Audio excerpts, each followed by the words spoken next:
இருந்தார். ஆனால் காலங்கள் கடந்து ஓடிக்கொண்டிருக்கின்றது. இப்பொழுது அந்த பெண்ணானவள் இந்த பையனை திருமணம் செய்து கொள்ளலாமா வேண்டாமா என்ற ஒரு சூழ்நிலைக்கு வருகின்ற போது அந்த பெண் அந்த இளைஞனிடம் ஒரு கண்டிஷன் வைக்கின்றார், நிபந்தனை வைக்கின்றார். என்னவென்றால், நீ உண்மையிலேயே என்னை அன்பு செய்கிறாய் என்றால் நான் சொல்வதை நீ கேட்பாயாக. அதற்கு அந்த இளைஞர்கள் சம்மதிக்கின்றார், கண்டிப்பாக நான் கேட்கிறேன் என்று. அப்படி என்றால் உன்னுடைய தாயினுடைய இதயத்தை எனக்கு கொடு, அப்பொழுதுதான் நான் நம்புவேன் நீ என்னை அன்பு செய்கிறாய் என்று. அதற்கு அவன் தயங்காமல் தாயிடம் வந்து இதை எடுத்துக் கூறுகிறார். அம்மா, என்னுடைய திருமணத்திற்கு நீ சம்மதித்து விட்டாய். என் திருமண வாழ்வு நன்றாக அமைய வேண்டும் என்றால், அந்த அன்பு செய்கின்ற காதலிக்கின்ற பெண்ணை நான் அடைய வேண்டும் என்றால் ஒரே ஒரு தடை மட்டுமே என்னுடைய வாழ்க்கையில் இருக்கிறது என்று அந்த பையன் சொல்லுகிறான். அந்த அம்மா கேட்கின்றால், அது என்னப்பா தடை சொல், முடிந்தால் என்னால் அதை உனக்கு தீர்த்து வைக்கின்றேன் என்று. அந்த பையன் சொல்லுகிறான், திருமணத்திற்கு தடையாக இருப்பது நீதானமா, அதற்கு நான் என்ன செய்ய வேண்டும்? அந்த பெண் எனக்கு ஒரு நிபந்தனை வைத்திருக்கின்றார், நான் உண்மையாக அந்த பெண்ணை அன்பு செய்கின்றேனா என்று அவள் என்னிடம் ஒரு கேள்வி கேட்டு, உன் தாயினுடைய இதயத்தை கொடு என்று கேட்டிருக்கின்றார். ஆகிய உன்னுடைய இதயம் வேண்டும் என்றார். அதற்கு அந்த தாயானவள், மகனே, உன்னுடைய வாழ்க்கையில் உனக்கு தேவை நல்ல ஒரு மனைவி. உன்னுடைய வாழ்க்கையில் நீ அமைதியாக வாழ வேண்டும், சந்தோஷமாக வாழ வேண்டும், மகிழ்ச்சியாக வாழ வேண்டும். ஆகவே என் இதயத்தை எடுத்துக்கொள் என்று தாய் சொல்கிறான். அவன் ஒரு கத்தியை எடுக்கின்றான், நெஞ்சை கிடக்கின்றான், அந்த இதயத்தை எடுத்துக்கொண்டு காதலை நோக்கி ஓடுகின்றான். என்ன நடந்தது? ஓடுகின்ற வழியில் கல்லில் கால் பட்டு இடறி விழுந்து அந்த பையனுடைய கால் முடிந்து விட்டது. பையனுடைய கால் ஒடிந்து விட்டது. ஆகவே அந்த பெண்ணானவள் இப்போது சொல்கின்றார், நான் உன்னை திருமணம் செய்ய போவது கிடையாது. ஏனென்றால் நீ ஒரு காலை இழந்து விட்டார், நீ ஒரு நொண்டி. ஆகவே நான் உன்னை திருமணம் செய்ய போவது கிடையாது. அப்பொழுது உருண்டு ஓடிய இதயமானது இவனுடைய அழுகையை கண்ணீரை பார்த்து அது சொன்னது, மகனே, நான் உயிரோடு இருந்தால் கண்டிப்பாக உன்னை அரவணைத்திருப்பேன், உயிரோடு இருந்தால் உன்னை ஆதரித்திருப்பேன், உனக்கு ஆறுதலாக இருந்திருப்பேன், உன்னை அரவணைத்திருப்பேன், உன் வாழ்க்கையை சீர்படுத்தியிருப்பேன். இப்பொழுது பார்த்தாயா, நானும் இல்லை, நீ காதலிக்க பெண்ணும் இல்லை. அன்புக்குரிய சகோதர சகோதரிகள், ஒரு மன்னக தாய்க்கு இவ்வளவு பெரிய அன்பு என்றால், நமக்கு விண்ணகத்திலிருந்து கொடுக்கப்பட்ட அந்த தாய் நம்மீது எவ்வளவு அன்பு கொண்டிருக்க மாட்டார், நம்மீது எவ்வளவு பறி கொண்டிருக்க மாட்டார், நம்மீது எவ்வளவு கருணை கொண்டிருக்க மாட்டார் என்பதை சிந்தித்து வாழ்வதற்கு தான் இந்த தாய் இறைவனின் மரியாள் இறைவனின் தாய் என்ற திருவிழாவை கொண்டாடி மகிழ்கின்றோம். ஆகவே இறுதியாக இந்த பாடலோடு இந்த பாடல் வரியோடு உங்களை சிந்திக்க தூண்டுகின்றேன். தாயை பற்றிய இன்னொரு பாடல் அந்த சினிமாவில் தான். 10 மாதம் சுமந்திருந்து பெற்றாய், பகலிரவாய் விழித்திருந்து வளர்த்தாய், பித்தனாய் கல்வி பெற வைத்தாய், மேலில் 4 மாதம் செய்தாய். அன்னையை போல் ஒரு தெய்வம் இல்லை, அவர் அடிவள மறப்பவர் மனிதர் இல்லை, அவர் மண்ணில் மனிதர் இல்லை. துன்பம் தொல்லையும் ஏற்றுக்கொண்டே நம்மை சுகம்பெற வாய்ப்பிடும் கருணை வெள்ளம்.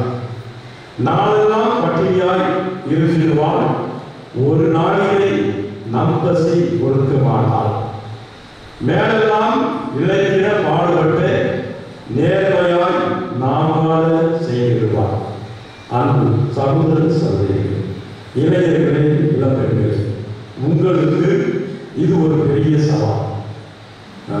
நன்றி வழிபாடு நடத்தும் போல சகோதரர் சொன்னார் ஒரு நிகழ்வு. அந்த நிகழ்வை வந்து நீங்கள் 26ஆம் தேதி நாடுகளில் நீங்கள் பார்த்திருக்கலாம். முகநூல் பேஸ்புக்கில் ஒரு நண்பனாக ஒருவரை காதலி இறுதியாக ஒரு பெண், ஒரு இளம் பெண், அது இளைஞர் கிடையாது, ஒரு இளம் பெண் தன்னுடைய சொந்த தாயை கத்தியால் குத்தி, தன்னுடைய சொந்த தாயை கத்தியால் குத்தி, மற்ற ஒரு சிறுவனையும் ஒரு நண்பனையும் அழைத்து திருட வருவது போல் சொல்லி கத்தியால் குத்தி ஓடிவிட்ட காலத்தில் வீட்டுக்குள் இருந்து தன்னுடைய சொந்த அக்கால் வந்து என்ன என்று கேட்டபொழுது அம்மாவை குத்திவிட்டு ஓடுகிறார்கள், அவர்கள் நகைத்து நடந்தார்கள் என்று போய் சொல்லி கொலை செய்த ஒரு நிகழ்வு தான். அந்த நிகழ்வு 26ஆம் தேதி நம்மளுடைய தமிழகத்தில் நடந்த நிகழ்வு. இன்றைக்கு முகநூல், வாட்ஸ்அப், செல்போன் இப்படிப்பட்ட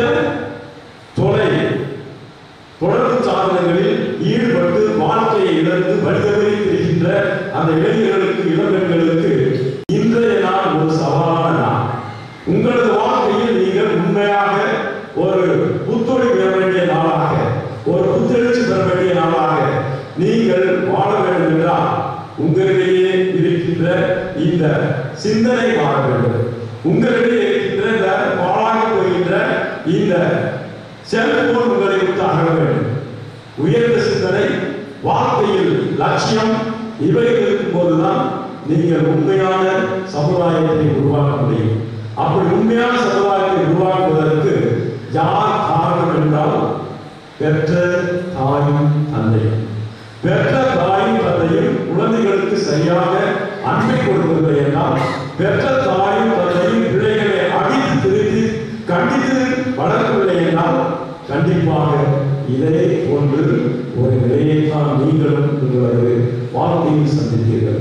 இந்த வாழ்க்கை உங்களுக்கு அர்த்தமுள்ள வாழ்க்கையாக இருக்க வேண்டும் என்றால், மகிழ்ச்சி நிறைந்த புத்தாண்டாக இருக்க வேண்டும் என்றால் உங்களது பழைய வாழ்க்கையை தூக்கி எறியுங்கள், புதிய சிந்தனையை உருவாக்குங்கள், புதிய வாழ்க்கை முறையை நீங்கள் ஏற்படுத்திக் கொள்ளுங்கள், புதிய லட்சியத்தோடு வாழ முயலுங்கள். அப்பொழுதுதான் பிறந்திருக்கின்ற இந்த புத்தாண்டானது உங்களுக்கு மகிழ்ச்சியையும் சமாதானத்தையும் ஒற்றுமையும் நீங்கள் நினைக்கின்ற காரியத்தையும் உங்களுக்கு வழங்கும். அந்த அருளையும் ஆசையையும் அன்னை மரியாதை நிறைவாக கொடுப்பார் என்ற நம்பிக்கையோடு வாழ வளர, அன்னை நம்மோடு இருந்து பயணிக்க, அன்னையுடைய வழியில் நாம் நடக்க இன்றைய திருப்பலி நமக்கு உதவுமாறு தொடர்ந்து திருப்பலியில் நாம் நடாடுவோம். மீண்டும் ஒரு முறை உங்கள் அனைவருக்கும் இனிய நல் புத்தாண்டு வாழ்த்துக்கள். இறைவன் உங்களையும், உங்கள் குடும்பத்தையும், உங்களது குழந்தைகளையும், உங்களது எண்ணங்களையும் கருத்துக்களையும் நிறைவாக ஆசீர்வதிப்பாராக. ஆமாம். எழுந்து நின்று நமது விசுவாசத்தை அறிக்கைகிறோம்.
நீ உன் தாயின் கருவில் இருக்கும் போதே நான் உன்னை தேர்ந்து கொண்டேன், உன் பெயரை என் கரங்களில் பொறித்து வைத்துள்ளேன் என்று நம் ஆண்டவர் நமக்கு கூறியிருக்கின்றார் விவிலியத்தில்.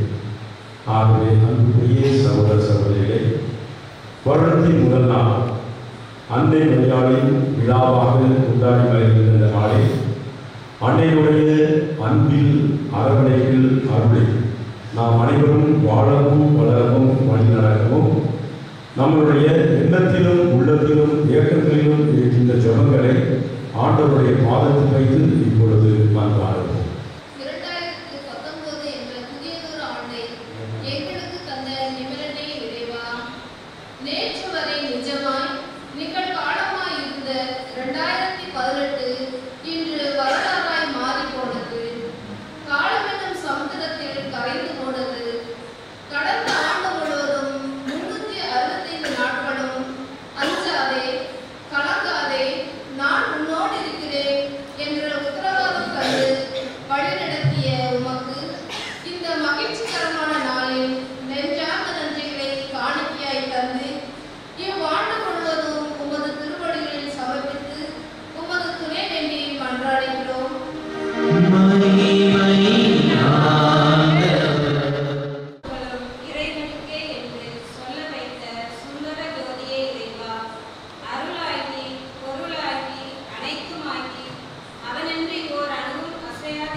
நாங்கள் எல்லா வளங்களையும் பெற்று வரங்களையும் பெற்று அமைதியோடு சந்தோஷத்தோடு சமாதானத்தோடு மகிழ்ச்சியோடு இந்த ஆண்டு முழுவதும் வாழ்வதற்கு வேண்டிய அனைத்து வரங்களையும் இப்பொழுது நாங்கள் ஒரு பாதத்தில் சமர்ப்பித்த மன்றாட்டுகளையும் நீர்தாமே எங்களுக்கு பெற்றுத்தர வேண்டும் என்று எங்கள் ஆண்டவராகிய கிறிஸ்து வழியாக உண்மை மன்றாடுகின்றோம்.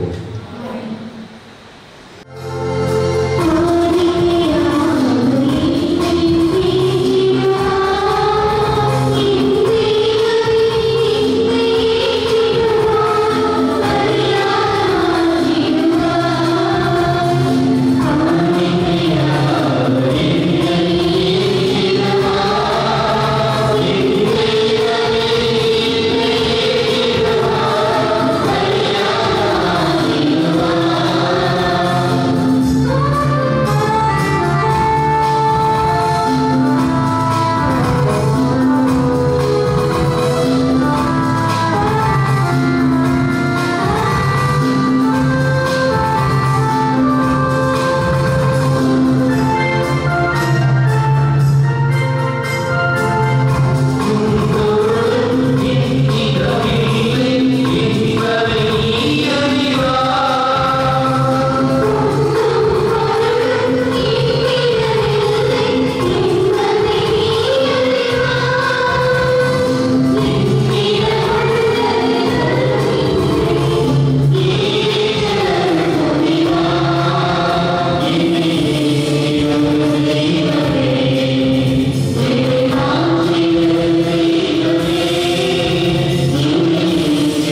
வாழும் இடத்திலும் நாங்கள் உமக்கு நன்றி செலுத்துவதும் எப்பொழுதும் கனியான புனித மரியாவின் தாய்மையின் பெருவிழாவில் உம்மை போற்றி புகழ்ந்து மாட்சிமைப்படுத்துவதும் மெய்யாகவே தகுதியும் நீதியோமாகும்.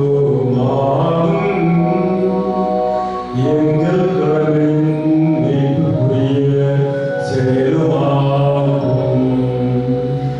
தூய ஆவியின் நிழலிட்டதால் அந்த நெறிமுறை ஒரே திருமகனை கருத்தாங்கி தமது கனிகளின் மாட்சியில் நிலைத்து நின்று நிலையான ஒளியாகி எங்கள் ஆண்டவர் இயேசு கிறிஸ்துவை உலகிற்கு அழைத்தார். அவர் வழியாகவே வருமானத்தை வாழ்வதற்கு வருகின்றன. தலையாங்குவோரும் வழிபடுகின்றன. அதிகாரம் செலுத்துவோரும் திருமணம் நடுங்குகின்றன. வானங்களும் அவற்றில் உள்ள ஆற்றல்களும் சாரியங்களும் ஒன்று கூடி அக்களித்து கொண்டாடுகின்றன. அவைகளோடு எங்கள் குரலையும் சேர்த்துக் கொள்ளுமாறு நாங்களும் உம்மை தாழ்மையுடன் இறைஞ்சி புகழ்ந்து பாடி முடிவின்றி பாடுவதாவது. மெய்யாகவே தூயது. உம்முடைய படைப்புகள் எல்லாம் உம்மை புகழ்வது தருமே. ஏனெனில் உம் திருமகனாகிய எங்கள் ஆண்டவர் இயேசு கிறிஸ்து வழியாக தூய ஆவியாரின் செயலாற்றலால் அனைத்தையும் உய்விட்டு தூய்மைப்படுத்துகின்றீர். கதிரவன் தோன்றி மறைவு வரை உமது பெயருக்கு தூய காணிக்கையை ஒப்புக் கொடுக்குமாறு உமக்கென மக்களை இடையரால் ஒன்று சேர்த்து வருகின்றீர். எனவே ஆண்டவரே, உமக்கு அர்ப்பணிக்க நாங்கள் கொண்டு வந்துள்ள இக்காணிக்கைகளை அதே ஆவியால் தூய்மைப்படுத்த உம்மை தாழ்மையுடன் மன்றாடுகின்றோம். இவ்வாறு ஒரு திருமகனாகிய எங்கள் ஆண்டவர் இயேசு கிறிஸ்துவின் உடலும் இரத்தமுமாக எங்களுக்கு இவை மாறுகிறவா. அவர் பணித்தவாறே இம்மறை நிகழ்வுகளை கொண்டாடுகின்றோம். ஏனெனில் அவர் கையளிக்கப்பட்ட இரவில் அப்பத்தை எடுத்து உமக்கு நன்றி செலுத்தி ஆசி வழங்கி அதை விட்டு தாம் சீடர்களுக்கு அளித்து